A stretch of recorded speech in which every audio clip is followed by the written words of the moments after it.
দেখেন সবাই, আমার আম্মু খুব অসুস্থ, তার জ্বর এসেছে, তার 104 জ্বর। আম্মু কি হয়েছে মাম্মি তোমার?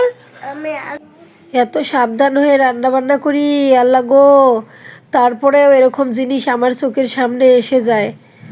কিভাবে কি করে আমি, আমার মাথায় ধরতেছে না, আমার এত খারাপ লাগতেছে কি বলবো। আসসালামু আলাইকুম। আরও একটি নতুন ব্লকে আপনাদের সবাইকে স্বাগতম জানাচ্ছি। আশা করি সকলেই ভালো আছেন। আলহামদুলিল্লাহ আমিও ভালো আছি সবার দোয়ায়। সকাল সকাল ব্লগটি স্টার্ট করে দিয়েছি, আর দেখতে পাচ্তেছেন চারিদিকে পুরো কুয়াশায় ঘিরে গেছে, যেহেতু আজকে রবিবার। তো দেখেন সবাই, আমার আম্মু খুব অসুস্থ, তার জ্বর এসেছে, তার 104 জ্বর। আম্মু কি হয়েছে মাম্মি তোমার? আঙুর ফল খাচ্ছ? তোমার কি হয়েছে সোনা? তোমার জ্বর ঠান্ডা? ইস, খুব কষ্ট হচ্ছে। আমার পাখিটার খুব কষ্ট হচ্ছে, সবাই দোয়া করবে না, পাখিটা খুব অসুস্থ। সোনা বলো, আমার দোয়া করেন, সবাই দোয়া করেন, ভালো করে বলো, সবাই দোয়া করেন। আচ্ছা, যেহেতু সকাল থেকে ব্লগটি স্টার্ট করেছি আর সকালে রান্না দিয়েও শুরু করতেছি, যেহেতু আমার আম্মুর খিচুড়ি আমি রোজই রান্না করি আপনারা জানেন। তো আজকেও আমি সেই খিচুড়ি রান্না করার জন্য সকল কিছু রেডি করে নিয়েছি। আর রেডি করে নিয়ে তারপরে আমি শাকটা ধুতে যাচ্ছিলাম। সেই পালং শাক ধুতে গিয়ে এইরকম একটা জিনিস পেলাম। আমি কি বলবো, শাক ধুয়ে নেওয়ার পরে দেখতেছি যে যে বাটিটার মধ্যে আমি শাক ধুয়েছি তার নিচে দেখতেছি ওই অবস্থা। আমি যেহেতু রোজই আমার আম্মুর খিচুড়ি রান্না করি, তো রান্নার মধ্যে এক প্রকার তো শাক দেই, অনেক প্রকারের সবজি দেওয়া হয়, তার সাথে পালং শাক লাল শাক একটা থাকেই। তো পালং শাকটা যেহেতু এখন শীতের মৌসুম, পালং শাকটা দেই। তো সকল যে খিচুড়ি বসিয়ে দিয়েছি রাইস কুকারে, আর শাকটা ধুয়ে নিচের মধ্যে আমার চোখ তাকাতেই দেখি এই জিনিস। ভাগ্যিস দেখতে পাইছিলাম। আপনারা খুব সাবধান মতো এই কাজটা করবেন। বাচ্চা কাচ্চার খাবার দাবার তো অন্যরকমভাবে সাবধানতা অবলম্বন করবেন। দেখতে পাচ্তেছেন আমার এত বাজে লাগতেছিল কি বলবো। আমার আম্মুর রান্নার মধ্যে, মানে আম্মুর রান্না করব সেই সবজির মধ্যে পাইছি আরও বেশি অস্বস্তি লাগতেছিল। কেননা একটা একটা করে পাতা বেছে নেওয়ার পরেও যদি এই অবস্থা হয়, তো যারা কোনো রকমভাবে পরিষ্কার করে রান্না করে তাহলে তাদের কি অবস্থা হবে একবার ভাবেন।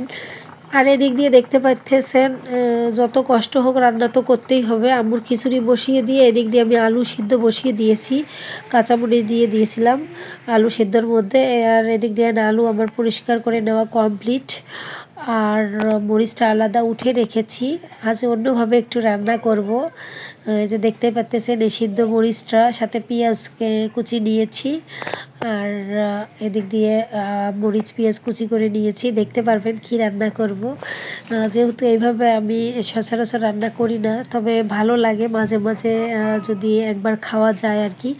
আমি আলুটা সব ইয়ে করে নিয়েছি, আর সাথে যে মরিচটাও ভেঙে নিয়েছি, আর এখানে ডিম ভাজার জন্য রেডি করে নিয়েছি, দেখতেই পাচ্ছেন।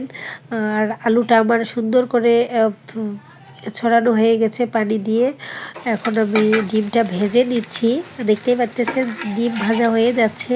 আসলে ডিম ভাজা খাই না, একদমই না। আমার হাজব্যান্ড যেহেতু খেতে চায় না, ডিম সিদ্ধ ওর খুব পছন্দ, যার কারণে আমরা কখনোই ডিম ভেজে খাই না। তো আজ ভাবলাম যে আলাদাভাবে এরকম করে রান্না করলে নাকি খুব টেস্টি হয়। তো আমিও একটু ট্রাই করলাম। সকল মরিচ পেঁয়াজ দিয়ে দিয়েছি, যেটা মরিচ আমি সিদ্ধ দিয়েছিলাম সেটা আমি ভেঙে নিয়েছি, নিয়ে থেতে দিছি আর কি একটু। আর এই যে দেখতে পাচ্ছেন লবণ দিয়ে দিলাম। সে এক এক করে আমার যা গুঁড়া মশলা সব দিয়ে দিব, যেমন হলুদের গুঁড়া, মরিচের গুঁড়া, ধনে গুঁড়া, জিরার গুঁড়া, মানে সব গুঁড়া মশলাগুলো দিয়ে দেব। যার দিয়ে তারপরে ভালোভাবে কষিয়ে নেব। মরিচ পেঁয়াজ যে সিদ্ধ মরিচটা দিয়েছিলাম ওটা থেতে নিয়েছি, আর পেঁয়াজ আছে সাথে, বেশি কিছু দেব না, একদম সিম্পল রান্না করব। যেহেতু এটা ডিমের তরকারি হবে আলু দিয়ে, তো একদম সাদা মাটা তরকারি রান্না করার চেষ্টা করতেছি। এইভাবে খেলে গ্যাসের ঝামেলা হবে না, অত বেশি গ্যাস হবে না। কেননা আজকালকার তো খাবার খাওয়াই যায় না, যে খাবারেই খাবেন মনে হচ্ছে যে এই খাবারটা খেলেই গ্যাস হবে, এরকমটা একদম সাদা রকম সাদা। মাঝে মাঝে একটু আনকমন খাবার খেলে সত্যি ভালো লাগে। তো আজকে একটু আনকমন করার চেষ্টা করতেছি, কেননা আলু সিদ্ধ করে ডিম দিয়ে রান্না অনেকেই করে, কিন্তু এভাবে দেখা যাচ্ছে আমি তো মশলা ব্যালেন্স করে রান্না করি, কিন্তু আজকে চাচ্ছিলাম একটু পেঁয়াজ মরিচ খেতে নিয়ে রান্নাটা করি। ভিডিওটিকেও স্কিপ করবেন না, শেষ পর্যন্ত দেখতে থাকেন আপু কী রান্না করতেছে, কি আজব রান্না। মশলা কষানো শেষ হয়েছে, আর সেই কষানো মশলার মধ্যে আমি আলু দিয়ে দিয়েছি। যে সিদ্ধ করা আলুটা ছিল পানির সাথে অ্যাডজাস্ট করে নিয়েছিলাম, সেই আলুটা দিয়ে দিয়েছি। এখন লাড়তেছি, কেননা নিচের মধ্যে লেগে গেলে তরকারিটা ভালো লাগবে না। মশলা তো কষিয়ে নিয়েছি, এখন যে আলুটা দিয়েছি সেই আলুটাও সেই মশলাটার সাথে কষিয়ে নিতে হবে। কেননা এই পানিটুকু যেটুকু আছে, এই পানিটুকু যদি শেষ হয়ে যায়, তো তারপরে আমি নতুন করে পানি অ্যাড করব, তখন তরকারিটার স্বাদ অন্যরকম আসবে।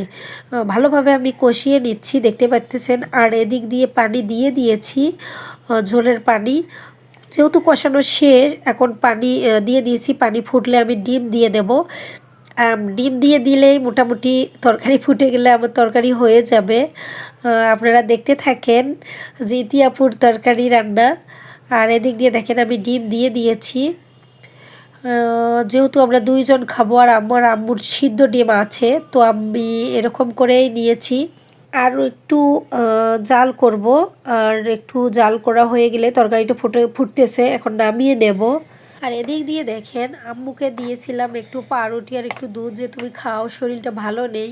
কিসের খায় ও, ওইভাবে রেখে খেলে টেলে চলে গেল এখান থেকে।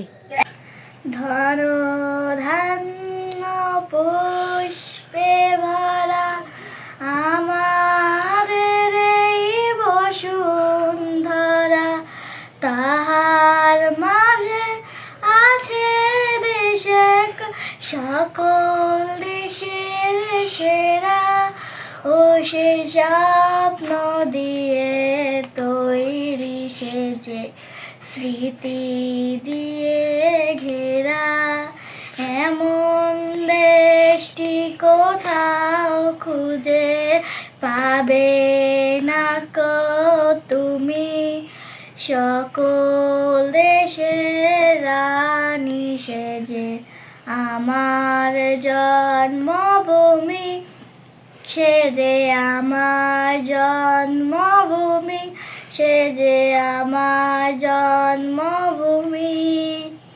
চন্দ্র সূর্য গ্রহ তারা কোথায় এমন উজ্জ্বল ধারা, কোথায় এমন খেলে তরিণ, এমন কালো মেঘে তারা পাখির ডাকে ঘুমিয়ে পড়ে, পাখির ডাকে জাগে, এমন দেশটি কোথাও খুঁজে পাবে না কো তুমি, সকল দেশের রানী সেজে আমার জন্মভূমি, সে যে আমার জন্মভূমি, সে যে আমার জন্মভূমি।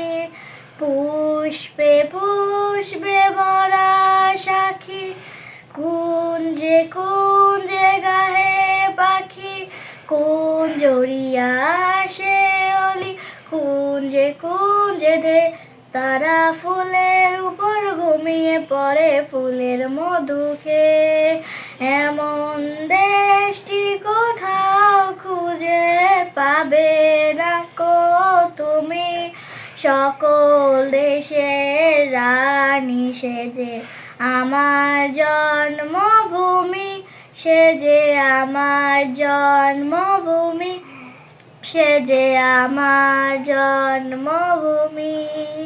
ভাইয়ের মায়ের এত স্নেহ কোথা গেলে পাবে কেহ, ও মা